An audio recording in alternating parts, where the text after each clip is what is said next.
এই পৃথিবীতে মানুষ কুকুর বেড়ালের মতো ঝগড়া করে দিন কাটাবার জন্য আসেনি। তাকে তার বুদ্ধিমত্তা দিয়ে মানব জীবনের যথার্থ উদ্দেশ্য সম্বন্ধে সচেতন হতে হবে এবং একটি পশুর মতো জীবনযাপন করা বর্জন করতে হবে। সমস্ত বৈদিক শাস্ত্র মানব জীবনের যথার্থ উদ্দেশ্য সম্বন্ধে নির্দেশ দিচ্ছে এবং সমস্ত বৈদিক জ্ঞানের সারাংশ ব্যক্ত হয়েছে ভগবদ্গীতাতে। বৈদিক সাহিত্য মানুষের জন্য, পশুদের জন্য নয়। তাই প্রতিটি মানুষের কর্তব্য হচ্ছে বৈদিক জ্ঞান হৃদয়ঙ্গম করে মানব জীবন সার্থক করে তোলা। কোনো পশু যখন অন্য পশুকে হত্যা করে তাতে তার পাপ হয় না, কিন্তু মানুষ যদি তার বিকৃত রুচির তৃপ্তি সাধনের জন্য কোনো পশুকে হত্যা করে তখন সে প্রকৃতির নিয়ম ভঙ্গ করার অপরাধে অপরাধী হয়। ভগবদ্গীতাতে বিশদভাবে ব্যাখ্যা করে বলা হয়েছে যে প্রকৃতির বিভিন্ন গুণ অনুসারে 3 রকমের কর্ম সাধিত হয়, যথা সত্যগুণের প্রভাবে কর্ম, রজুগুণের প্রভাবে কর্ম এবং তমগুণের প্রভাবে কর্ম। তেমনি আহার্য বস্তু আছে 3 ধরনের: সত্যগুণের আহার, রজগুণের আহার আর তমগুণের আহার।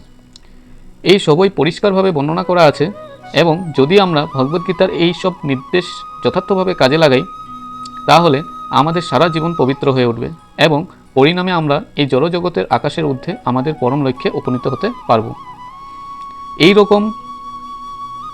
এই পরম গন্তব্যস্থলের নাম সনাতন ধাম। সেই নিত্য শাশ্বত অপ্রাকৃত জগতেই হচ্ছে আমাদের প্রকৃত আলয়। এই জড়জগতে আমরা দেখতে পাই সব কিছু অস্থায়ী। তাদের প্রকাশ হয়, কিছু কালের জন্য তারা অবস্থান করে, কিছু ফল প্রসব করে, ক্ষয়প্রাপ্ত হয় এবং তারপর একসময় তারা অদৃশ্য হয়ে যায়। এটি হচ্ছে এই জড়জগতের ধর্ম। আমাদের এই দেহ অথবা এক টুকরো ফল অথবা অন্য যে কোনো কিছুর এই দৃষ্টান্ত আমরা দিই না কেন, কিন্তু এই অস্থায়ী জগতের অতীত আর একটি জগৎ আছে যার কথা আমরা জানতে পারি বৈদিক শাস্ত্রের মাধ্যমে। সেই জগৎ শাশ্বত সনাতন। বৈদিক শাস্ত্রের মাধ্যমে আমরা জানতে পারি জীব শাশ্বত সনাতন। ভগবদ্গীতার 11 অধ্যায়ে বলা হয়েছে ভগবান সনাতন এবং সনাতন ভগবানের অবিচ্ছেদ্য অংশ হবার ফলে জীবাত্মাও সনাতন।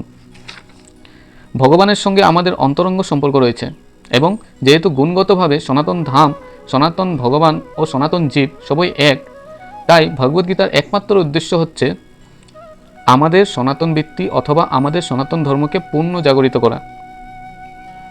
অস্থায়ীভাবে আমরা নানা ধরনের কর্মে নিয়োজিত হয়ে রয়েছি, কিন্তু এই সমস্ত কর্ম পবিত্রতা অর্জন করতে পারে যদি আমরা এই সমস্ত অস্থায়ী কর্ম বর্জন করি আর পরমেশ্বর ভগবানের নির্দেশ মতো কর্মভার গ্রহণ করি। এরই নাম পবিত্র জীবন।